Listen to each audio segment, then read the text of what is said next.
Hey everyone, it's Will, Gamer Dad, with another video for you.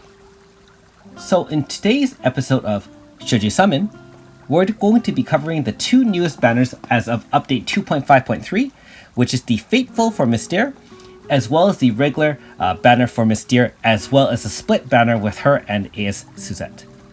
Now if you haven't already, make sure you like and subscribe to my channel, I really appreciate it. And I also do have a Patreon account for those who want to support me this way. So you can see the odds of the Fateful, of course, guarantees a 5-star, and you have a 10% chance of getting a Mistrare as your final summon.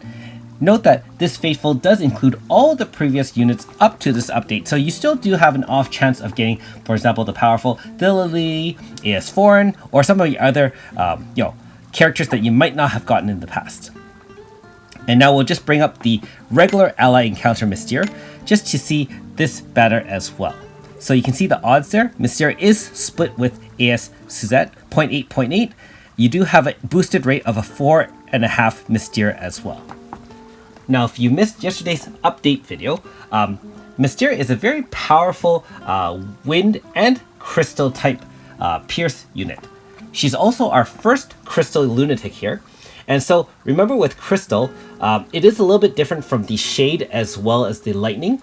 When you activate Lunatic, which lasts for 3 turns of course, you can copy all skills that you activate, and it does it twice. Essentially like a Kikyo on boosted. And you don't have to use additional MP. However, no AF gain during the AF bar, and being that it does take an additional animation for that move, you do lose some AF bar gain. So keep that in mind if you are using this in AF. That being said, outside AF, Mistrare is very powerful, and I would say great DPS, lots of utility. Has a power AoE down. She can do pain setting. She can have healing and physical resistance up at the same time. Physical, like a shield, like a practical 35% increase. Also, she does have a wind type AoE and applies wind and crystal resistance down for 20%, stackable up to 50%. And with Lunatic, that is boosted and also starts applying physical resistance down.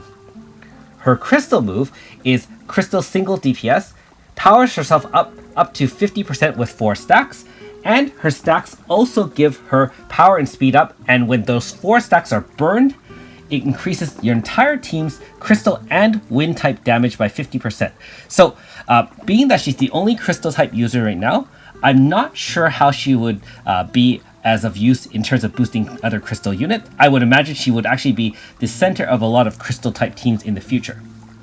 Now in terms of Pierce, I think she would play very well on Pierce. You can actually boost all wind Pierce units because it does apply physical resistance and wind resistance down. And she's no slouch in dealing damage herself, being that she can boost her own power and speed. However, that means you still probably want AS Foreign as your Pierce zone setter. And in terms of just using her as a pure wind DPS, I mean, there are a lot of other wind DPS characters currently in the game, and so as a pure wind DPS, I don't know if she would be able to substitute for the likes of AS Suzette, AS Shannon, Felmina, the list goes on and on. That being said, any character released pretty much after 2.5, which is what we are right now, they are all ultra powerful characters, and they're rated very highly on the Ultima Japanese website. So, I guess the question to should you summon on this is, as a dolphin or whale, since all these units are very, very powerful, I mean, if you have the money, obviously go for the Fateful. You still have a 10% chance of hitting, and although you probably have most, if not all, the characters in the game, more light and shadow wouldn't be bad, given that future Japanese updates does allow for extra, benefits to be unlocked once you hit certain light or shadow, thresholds. Now, in terms of free to play, and also obviously dolphins as well as minnows, if you're talking about summoning on the regular ally counter Mistrare, keep in mind that because this is a split banner, even at 4k stones, you basically only have like a small chance of getting the featured character, being that you are sharing the odds between Mistrare, which you probably are the one you want since she's new, versus just getting an AS Suzette. And not that AS Suzette is bad. After all, she is a prettier version of my waifu, and she's still really powerful as a single DPS wind pierce attack. However, being that you're aiming for Mistrare might not be the best odds, especially if you hit dupes of that one. And like I said before, if you have a lot of powerful wind DPS, as a free-to-play, I would definitely pass on this banner and look for future banners. The next one being, like AS Rosetta, being that she can be the only unit that can establish Magic Zone. Or if you want other units to round out your team, that'd be fine.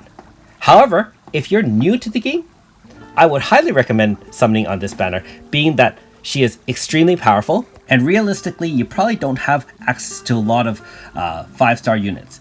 After all, at this point, summoning any of the more recent banners will probably add one very powerful unit to your team.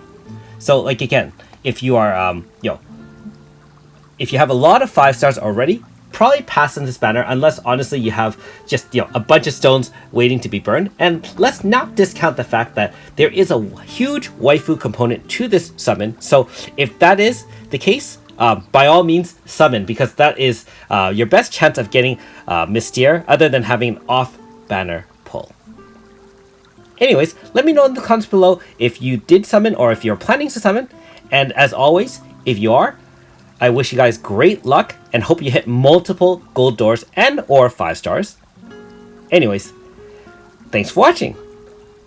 We'll see you next time.